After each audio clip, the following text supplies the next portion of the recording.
Hi everybody, I've got a few homeworks to go over today, so hang in there with me.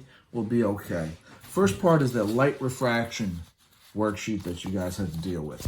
Let's get this all cleared up. There we go. So, anyway, you had these marching band members, they went into that new medium, and you should have seen that they kept on going in a straight line, but they got closer together in this direction. If you consider that to be your wavelength actually gets shorter as you move into that slower medium. Remember, the frequency never changes. So what happened was it slowed down, they got closer together, and they moved in a straight line. So on the video that you had, on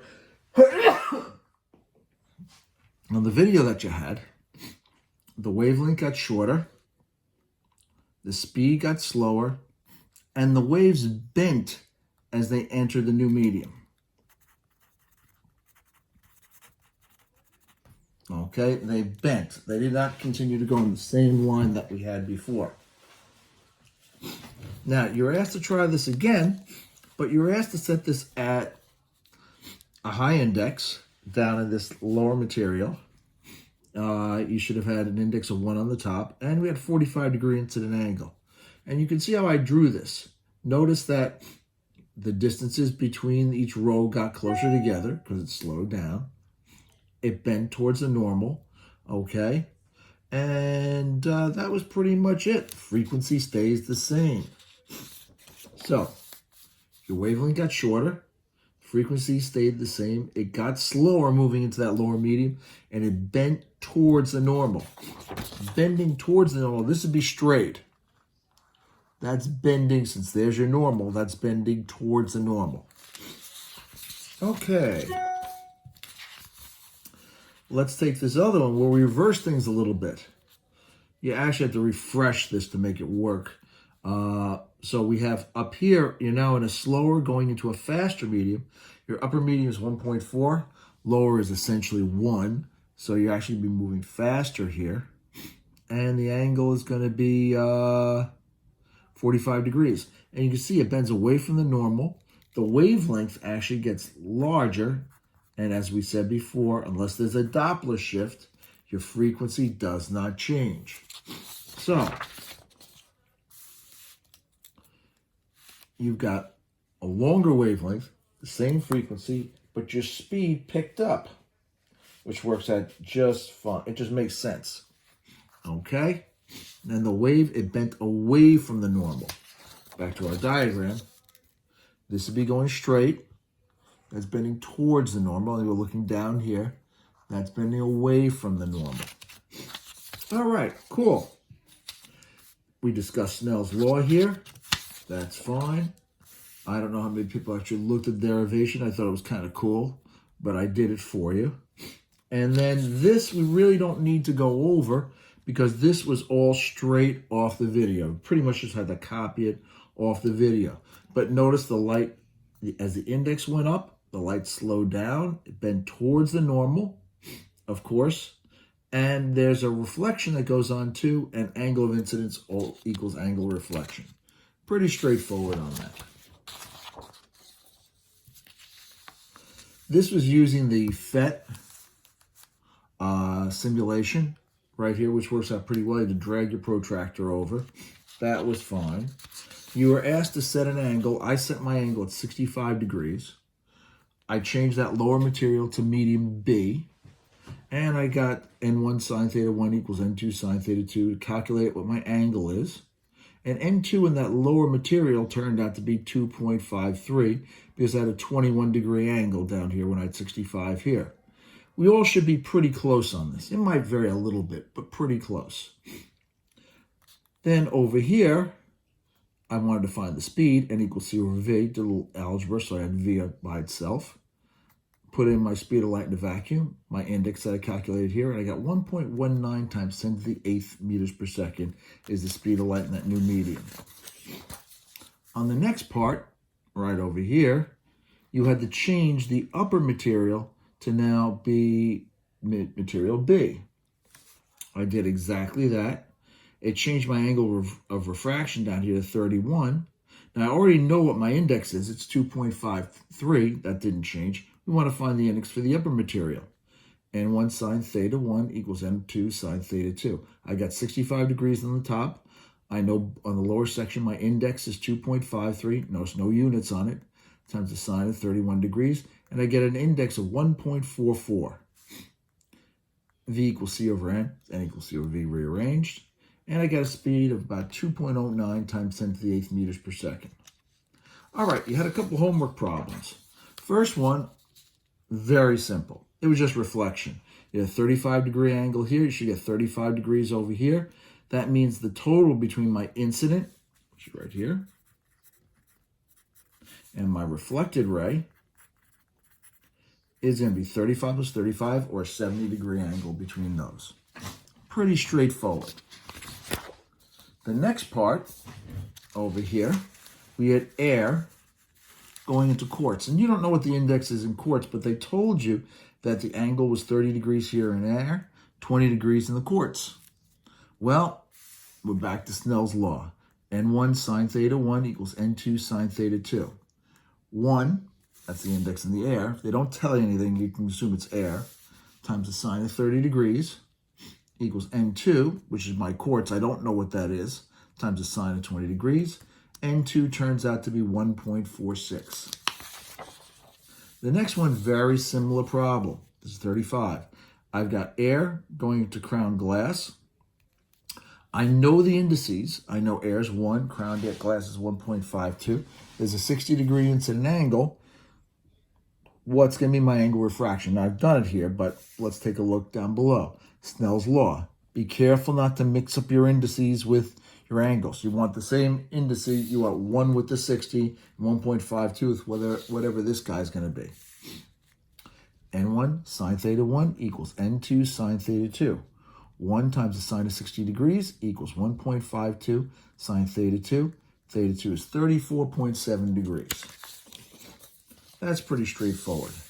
Now let's go into the multiple layer homeworks that we had here. There were a couple things that went on the video. One thing is you notice that the different layers as you move side to side were moving at different speeds and different distances.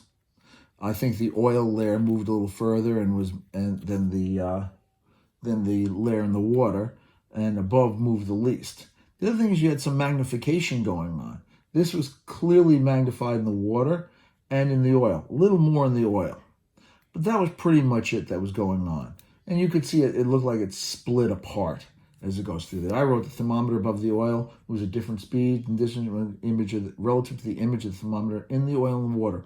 Also, the thermometer in the oil and water are magnified relative to the thermometer above the oil. And I should have mentioned that it looks like it splits. The thermometer looks like it splits. Okay, in your opinion, why do you think you see the thermometer behaving that way? Well, the reason is light travels at different speeds and it refracts differently in each of those materials. Okay, in the video, what was common in sparkling diamonds, twinkling of stars? They were all caused by refraction. The 3 layers they had were air, water, and glycerin, were the 3 materials they had there. Why does the straw look bent? The light travels at different speeds in different materials, in different media, so it's going to refract differently. Why is it bend twice? You've got 2 different speed changes here. Why does it look like that glass rod bends when it's going into the water? The light refracts as it crosses that air-water interface. That's where you're going to get that bending like this. Now, down below, we've got this little drawing here. We've got 35 degrees in air going to corn oil. So first thing I did was I said, okay, well, there were a couple questions here. It said, calculate the angle of refraction as light enters the corn oil from the air. That's N1 sine theta 1 equals N2 sine theta 2. It's in 35 degrees here in the air. We want to find out what that theta 2 is going to be. And if I plug in the numbers, I look up what corn oil is, 1.47 times sine theta 2. turns out to be 23 degrees. Now, if you notice, it doesn't bend going from the corn oil into the glycerin. If it doesn't bend, there's no refraction going on. They both have to have the same speed, which means you know that corn oil is also 1.47. They have the same speed. On the diagram, draw the refracted ray emerging from point P into the air. So there's a little bit of work on there. You know this is 35 degrees. You know this guy over here, my refracted angle, is 23. We did the calculation. No bending here. There's my normal alternate interior angles. I get 23 degrees over here. I'm going to have the same angle reflection, 23 degrees here, which brings me that my incidence is 23 degrees. And if I do Snell's law going back out into air, it's going to come right back out at 35 degrees off from the normal. Not too tough. And I did that. Now, the next one over here, we had a little diagram. We got glycerol, medium X, medium Y. We've got our angles here, so we want to find out what that medium X could be. So I did Snell's law. N1 sine theta 1 equals N2 sine theta 2. Glycerol has an N of 1.47. Okay. Medium X, well, I want to find what that medium X is. I've got 40 degrees, 35 degrees. 1.47 sine of 40 degrees equals N2 sine of 35 degrees. Solve that through. That gives me N2 is 1.65. That's pretty damn close to flint glass. Flint glass is N equals 1.66. Over here, N1 sine theta 1 equals N2 sine theta 2 to figure out the second layer. It's going back to 40 degrees. Running through Snell's law, you know that you're going to come right back to 1.47 for an index of refraction. That could be either corn oil or glycerol. So medium X has got to be flint glass, and medium Y could be corn oil. Number 1. Questions 12 through 13, base your answer to the following diagram below. A ray of light incident upon a block of lucite at point A and continuing through the lucite to block B. So here's our diagram. Nice and simple. All right, calculate angle of refraction. You're trying to find this here.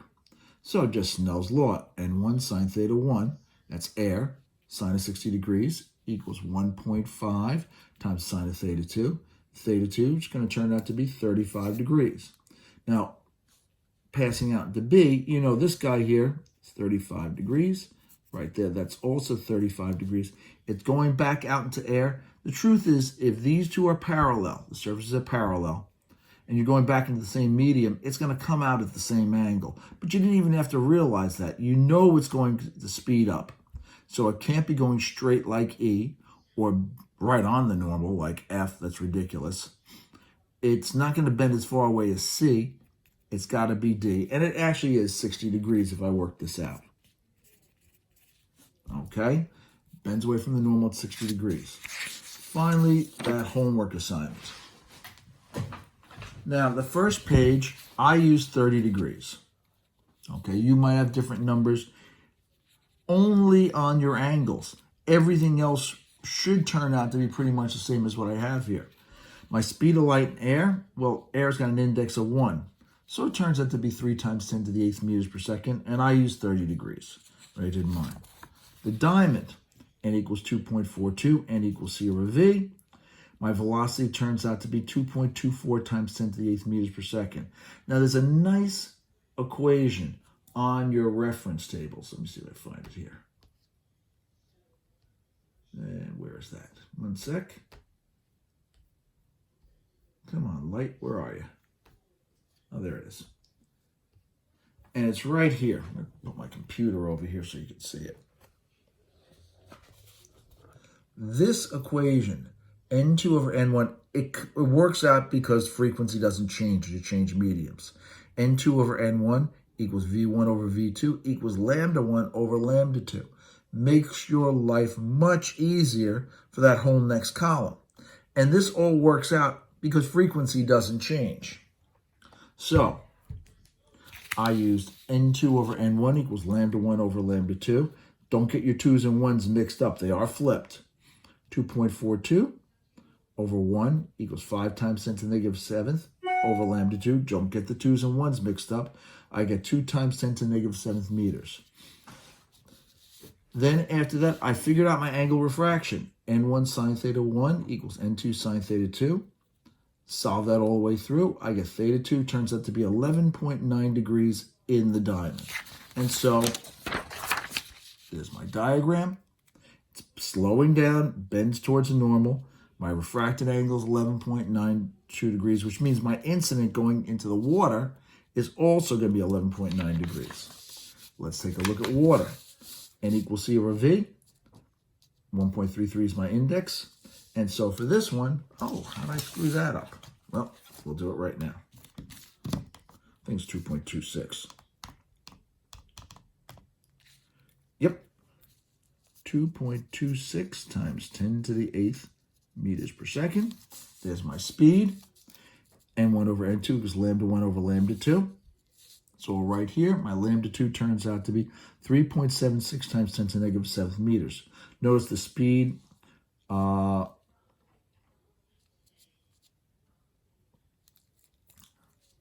for a second.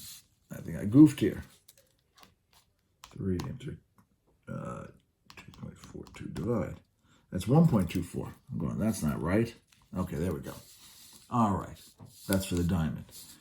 So the speed's picking up, the wavelength gets longer, and it bends away from the normal. Run Snell's law. N1 sine theta 1 equals N2 sine theta 2. Theta 2 turns out to be 22.1 degrees. And that's exactly what I've got drawn here on my next 2 layers.